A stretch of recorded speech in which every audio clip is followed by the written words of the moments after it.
Well, that granola bar was like, yo, I'm coming out now.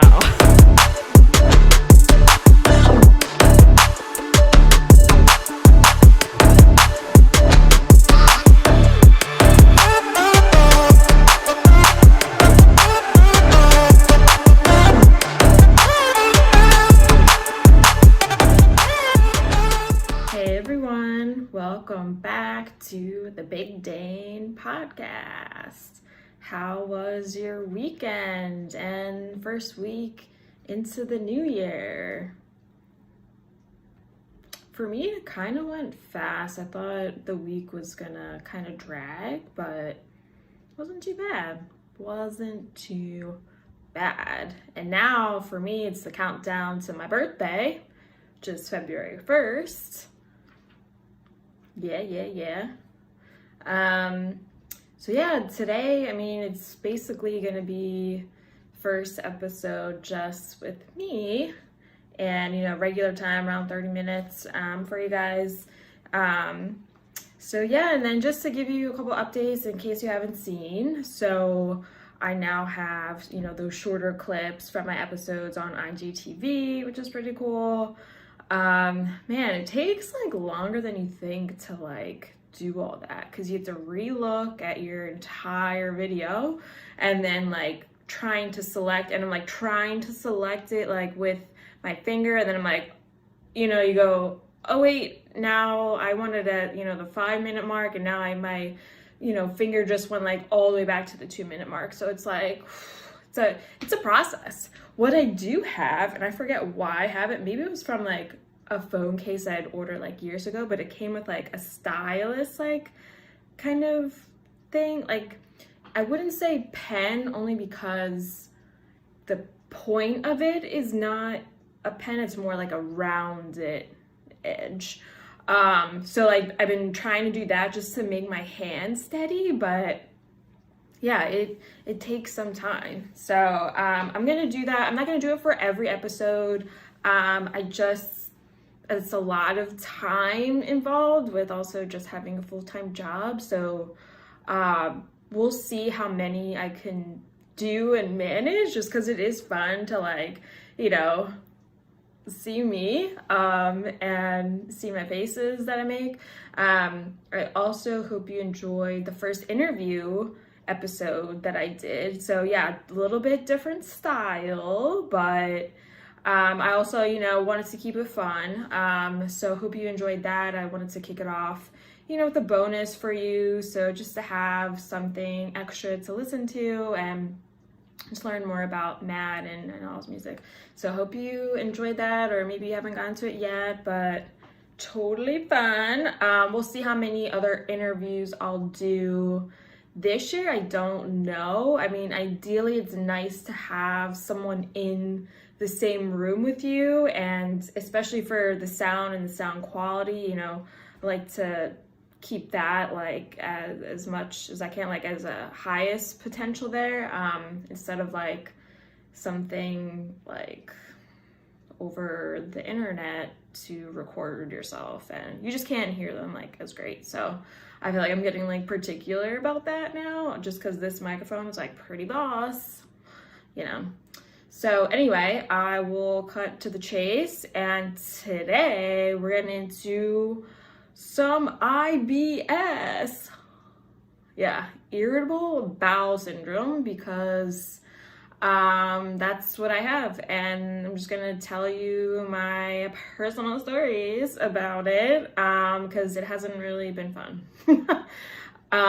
So I will first say it has to be hereditary. I know they still don't know what it is, and basically what it is, it's you're having trouble in your gut, in your GI tract, and things are happening they're not being processed correctly through your small intestine and large intestine, and then it's oh, now I have diarrhea. Oh, or some people will get the other way, where it's constipation. So that's cool.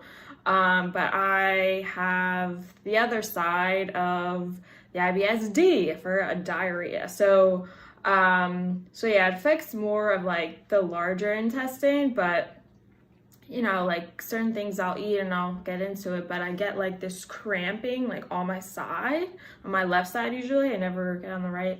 And then it's like, then after you have an attack, it's like now you feel bloated and then you like can't eat anything. It's just like, oh my gosh. So I'm gonna get into it all, but yeah, if for whatever reason you haven't heard it, which I'm sure by now, like especially these days, with what's available for like or even like restrictions, dietary restrictions, this definitely comes up.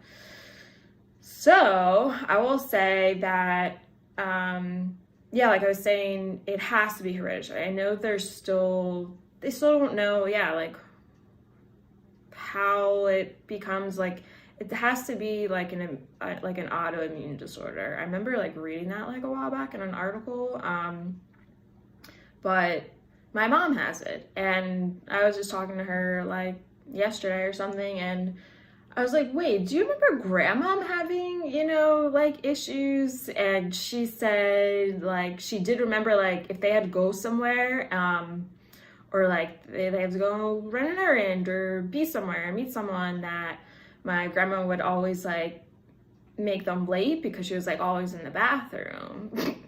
So, but as a kid, so my grandma passed when I was 11. So, I don't remember her like having those experiences like when she was old, like a grandma. So it's just been interesting. But yeah, now that like, my mom and I always talk about like our stupid stomach issues, and I'm like, wait, you can have that, but I can't have that. And it's like so crazy because IBS, like it's so different for everyone. And it's just like a weird condition, like a GI condition, because it is so different for everyone. It's not like, oh, well, for all IBS sufferers, they can't have broccoli. No, it's not true, because my mom can have broccoli, but I can't have broccoli. Yeah, stupid. But yeah, I knew, and I kind of like noticed, I would say like off and on, maybe I was like 19, and kind of sporadically, maybe like once a year, like I would have an issue or something. Then I started to notice it like a little bit more in my early 20s, and I'm like, well, this is strange because I feel like I'm eating all like normal foods that I would normally eat. So like, what could possibly be bothering me? So my mom was even telling me, like, I guess it was around like when she was 21, which was when it like hit me, that, she would start to have these stomach issues. And it's really not fun because it can happen whenever. I feel like my worst nightmare is like being either like stuck in traffic, or worse, like stuck on a train, and now all of a sudden I'm literally gonna like shit myself. Or you're trying to like hold together. So I don't know. Luckily I haven't, knock on wood, but hasn't happened to me. But hey, so anyway, yeah, it was probably like the end of college that I was starting to have these issues. So I'm like, all right, let me go to a GI doctor up here. This was obviously in Providence. Obviously, since you know where I went to school. Well, some of you do. I mean, I kind of talk about it a lot, but not always. So yeah, Johnson Wales, and this GI doctor was not helpful at all. He's like, oh yeah, just go on a high fiber diet. I was like, I eat a lot of high fiber foods already. So to me, what are you saying? Oh, you know nothing? Oh, okay. Like, honestly, I'm like, wow, this is what I came to you for? You're supposed to be the expert? So that was like not helpful. And then once I came back home, graduated, I found another GI doctor. And that's when I did my first elimination diet. So about 8 years ago. And so that's when I really figured out more of like the cruciferous vegetables I can't do. It sucks because I like everything. I'm not a picky eater. So for me to like take away something because my body can't digest it, it's like, it's annoying. Because I'm like, I want to eat these foods. Chicken and broccoli, chicken and broccoli.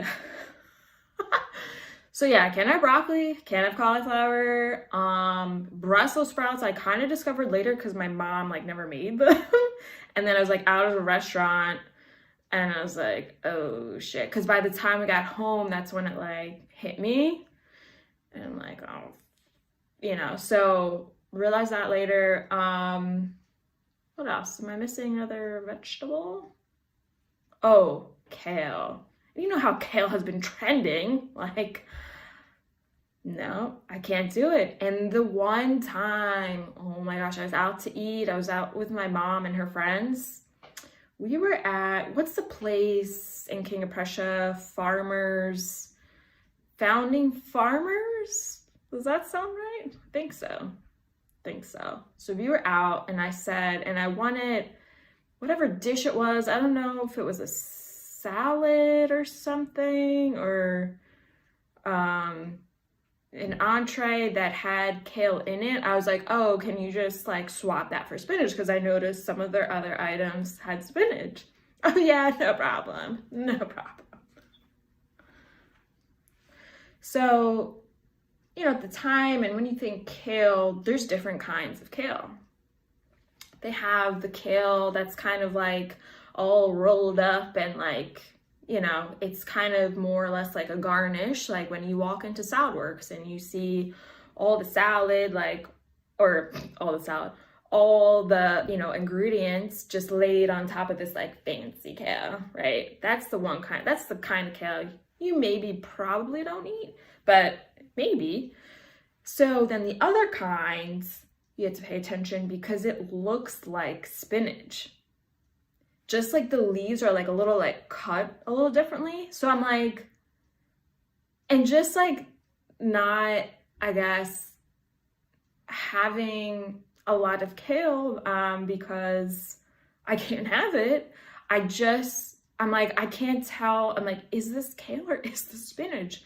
And I'm like, well, I think it's spinach, like, because it tastes similar because it was cooked. It was like kind of cooked, I think. So I don't know, but wow, it was definitely kale because I got home. That was the end of that.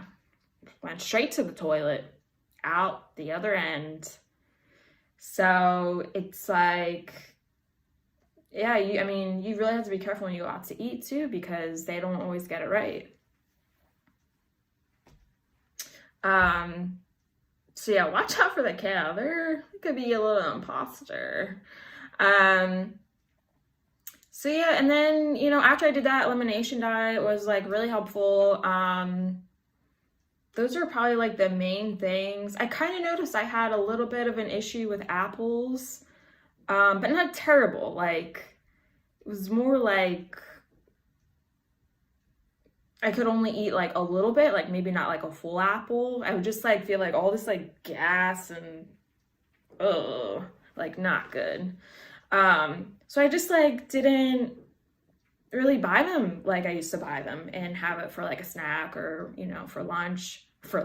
With lunch. Can you imagine having an apple like for lunch? Like just an apple. So, and one other thing that's interesting too, which I kind of learned of, now if you cooked an apple, that you can digest that a little bit better. So it's kind of interesting once you kind of go through all of this and you learn like, wow, like I can't have this raw, but maybe I could have this like cooked so I can actually like eat it, enjoy it, like not suffer. What was another one? Yeah, it kind of just depends like on how things, like if something's like more ripe, then it should be, then great, yeah, you can eat it. Versus maybe it's like so ripe, like that you think it's gonna be fine, but like really, like your body's like, what the fuck, you know? So, and then that was probably about it. I mean, sure, like with IBS, like I can eat a lot of fried foods, which I don't really anyway, but I actually remember getting like a fried chicken sandwich at Southern Cross, and I was like hesitant because I'm like, well, I don't know, because sometimes I get this like funny like taste in my mouth that it's like, I don't know if it's like the seasoning, like the fried seasoning and everything combined, that I almost start to feel nauseous. Like it's like I can't eat it. So I'm like, well, you know, because it's a pandemic, I'm like, well, if something happens, at least I can just go right upstairs. But because you know, I do remember like off and on, like, yeah, maybe we'll have like chicken fingers, and like that's like usually fine, but not like really eating chicken fingers like a lot. So I'm like, oh, this fried chicken sandwich should be great, but it was like it was too heavy, and I felt sick after. So it wasn't too fun, no. But yeah, it's interesting each time too, I will say. Like there's certain times, like if I have an attack and you know, if I'm in my house, I go upstairs right away, it's kind of like a one and done, you know, I feel okay. And sometimes my stomach feels okay. So whereas other times it's like, oh my gosh, I think someone just like took a rake and literally just like scraped all my insides, because that's how bad it feels. Like it's not cool. And yeah, I had one recently, and this is why I'll get into a second, while I'm doing another elimination diet. It's called FODMAPs.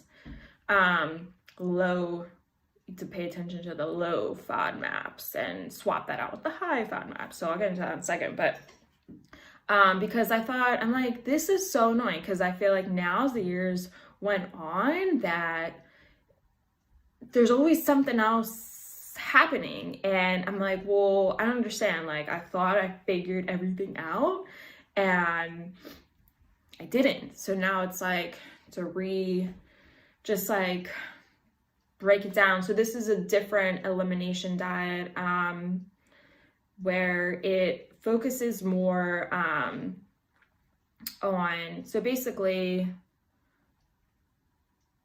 it's a collection of short chain carbohydrates, you know, all the different kinds of sugars, sugar alcohols, and it's not being absorbed properly, you know, in the gut. So it's looking at those foods that are lower in that, so you feel better, as opposed to the ones that are higher in FODMAPs, and it's gonna make you feel terrible. Because when I had the recent attack, I saw my friend over the holidays, had lunch. Oh my God, at the end of lunch, I felt so sick. I thought I was gonna have to use the bathroom right there. Like, and after that, I thought, you know what, I'm gonna have to do this, because it's so inconvenient and uncomfortable. And it's like up and down. So I felt sick, and this was like, I had like a salad, grilled chicken. I swapped pears for apples, and I was like laughing, because after I looked all this up and like what I had eaten earlier for breakfast, everything I ate was like high in FODMAP. So I'm like, something that I'm eating is not working. So yeah. What else? So then it kind of like went away, and then I got in my car and I was like, I'm only 20 minutes away. I gotta make it home. And it's kind of like this. It goes up and down. And 1 minute you feel like kind of sick, and then then it kind of like moves down, and it's like, oh my gosh, like the bowels are speaking to you. So I'm literally in my car, like driving, like, taking like these deep breaths, which I found like to be helpful. I don't think anyone like told me that before. I kind of just started doing that, thinking maybe that would help. And like I had called Matt sent him a message that I was like, please, whatever you're doing, get out of the bathroom. Because we only have one bathroom.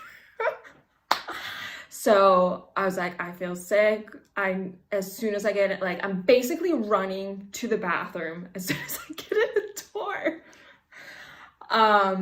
And so that time, for example, I had so many different symptoms where I'm like, I feel nauseous, then I'm not feeling nauseous, then it's back to nauseous. Like, am I gonna throw up or I'm not gonna throw up? And then it's like literally straight stomach, like off and on cramping, if that, and then you finally go, and then after you go you still don't feel like it's like out. It's like, and I even remember seeing like memes or little like cartoon imagery saying like, oh, but didn't you just go to the bathroom?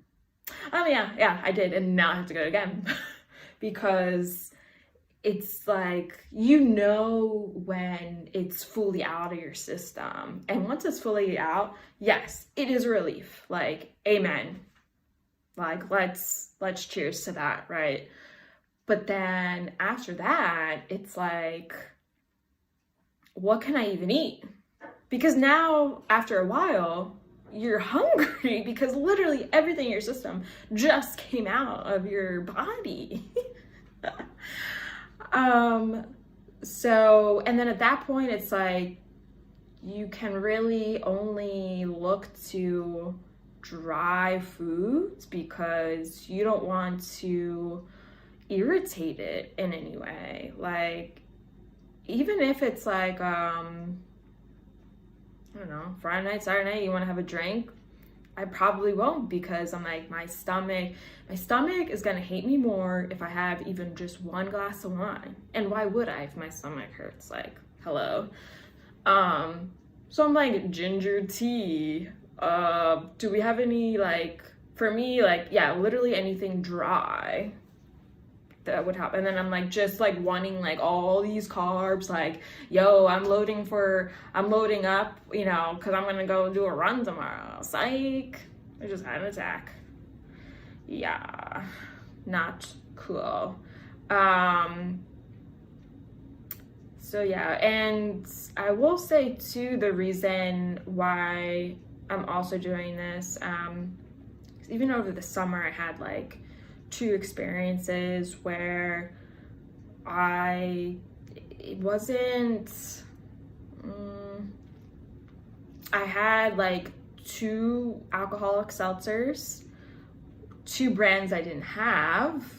One had stevia in it, and I thought this was probably the only thing I had differently, and I don't know, it was like crazy because I couldn't even say like, oh, well, it must have been like all this alcohol I had. Well, no, because I had to drive home. I was with my parents, with my friends, doing a little pool party, well, not a party, but we got pizza, and yeah, I don't know. It's just like, this is not cool. And I got home and was relaxing, and I felt so sick, like more nauseous than what I was just saying before. So nauseous that I actually like threw up a little. Yeah.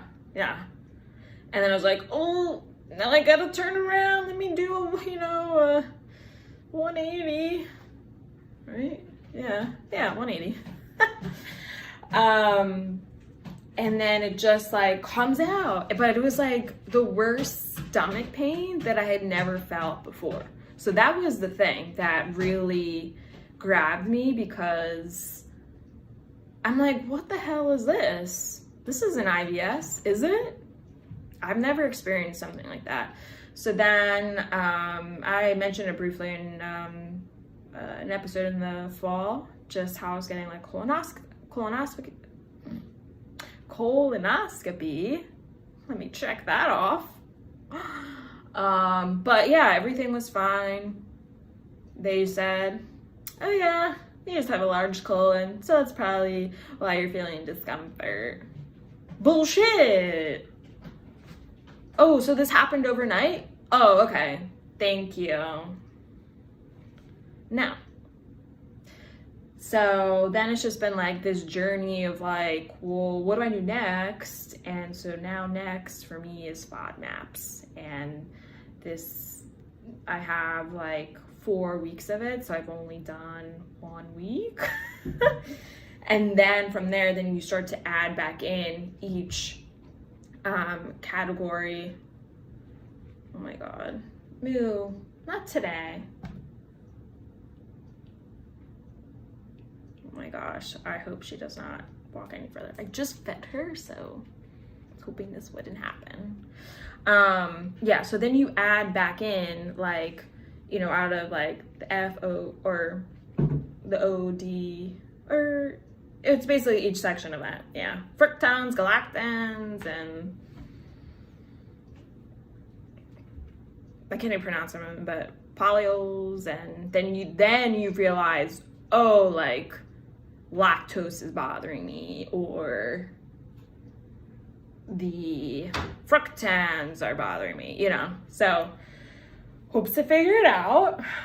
But yeah, I think I'm gonna do probably a separate episode on that. Maybe once I'm all like done the little elimination diet, so I can tell you what things worked. But it's been interesting because, you know, I have to like, I'm used to eating out on the weekend, and now I'm like, I have to cook. And I like cooking, but like not on the weekend. So anywho, that's more to come on that. So another thing I did try too, which some like GI doctors were saying, or like some dietitians will suggest, are like probiotics. But what I learned from speaking with them is that they don't have enough data to support probiotics. They don't know if this is working. And I tried it like beginning of December for 3 weeks, and I had attacks in that time frame. So this doesn't work. I mean, yeah. And I tried it a while back too, and I was like, I don't think that, like, I don't feel different. I'm still having these episodes, like, and fuck this. Like, I feel like you just like waste your money almost. But yeah, it's a lot. One, I'll tell you 2 quick stories where I was like close to like pooping my pants. Okay. So this was like early on, like when I did the elimination diet, found what was bothering me, right? But like, I like to be active. I like to jog like off and on, like now not as much, but like then I did more. So I remember being at like my second job, and I was like, oh, you know, on the way home, I passed the Norristown Farm Park, like I'm gonna jog here. But I was pretty hungry. Like, I'm like, oh, I'll just have a snack. Like, yeah, just like a little baby snack. Pretty sure I had like a granola bar or something. Well, that granola bar was like, yo, I'm coming out now. Because that's what I noticed, that I cannot have like anything, my symptom. Oh my God, what am I saying? I cannot have anything like in my body for like hours. So it's like, okay, I'll have lunch and then literally not eat anything. If I know like I'm gonna do kind of like a cardio workout maybe that day, where you're really getting your heart rate up, and yeah, or even like you're gonna be like constricting like your abs, like running. It's like your abs are like, yeah, and not happening. And I thought I was gonna poop myself. It was so bad. Like, I'm like just trying to walk back like slowly, because if I run, it's gonna come right out. So luckily there was a porta john in the parking lot, but I was like kind of far out. So I'm like, oh my God, like, please just let me get to the porta potty. And thank God that there was no one in there, because like I need to get in there now. Like, so thankfully I made it, but was so close. One other time too, I was on vacation. This was actually like right before I met Matt, and my friend and I, we went to Europe, and we were in France, and we had lunch, and then we went to the Louvre. Well, for lunch there was some like lentils in my salad, but to me it wasn't like enough where I thought I would have an issue, because that's something else that I realized I can't have are lentils. But you know, like there's lentil soup, and that's like a lot, and this was kind of like just kind of like sprinkled, right? So I was like, oh, I'll be fine, right? Well, the Louvre has bathrooms kind of scattered. You kind of have to look for it. And I walked into a bathroom and there was no toilet paper. And I'm like, wait, where are my tissues? Right before I left for the trip, my mom's like, oh, like here's like a little like pack of tissues. Like you might want to like just put it in your purse, or, you know, just to have. So I was like, okay, yeah, thanks, Mom, thanks. So I'm like flashing back to, you know, that conversation, and I'm like, amen, because I had to use those tissues to like wipe my butt. I mean, yeah, I mean, that was like another like close call, because you're in a foreign country where who knows where the next bathroom is, the next loo, the toilets. And especially in the loo, they're only in certain sections. So, man, I totally destroyed that toilet. God, but yeah, I mean, it's just crazy how it really varies, like time to time, where one is kind of like a one and done and I feel decent, and then the other times it's like so bad, and then even like the following day I don't feel like 100% yet. So I'm just hoping after this little low FODMAP diet that can figure out like, oh, I need to avoid tequila. Oh, okay. I hope not, but that's agave, and I can't have agave right now. Ooh. So yeah, I'm curious who else, you know, who has some of these stomach issues. But yeah, I mean, this is what's going on in my life right now. So hope you can relate, or maybe you have celiac or something where literally like you cannot have gluten or whatever it is. But yeah, so that is pretty much it. Hope you liked it. Just wanted to get more personal, my personal stories, you know. And yeah, be sure to listen on the BigDanePodcast.com/podcast, so you can pick and choose your favorite platform from there. And if you want to send me a message, go to the contact section. Boom, there it is. And check out my IGTV, peeps. Yeah, all the short clips will be there. and I'll try to keep up with it as much as I can, so you guys, just something like fun and different to look at, like for an episode, as opposed to just like listening and whatnot. Eventually the plan is to put the full video on YouTube, so that's to come. I definitely want to do that in 2021, so booyah. And be sure to listen, look on Facebook. Keep up to date on Facebook as well as IG. All right, my friends. Well, hope you really enjoyed it and have a lovely week. Peace out.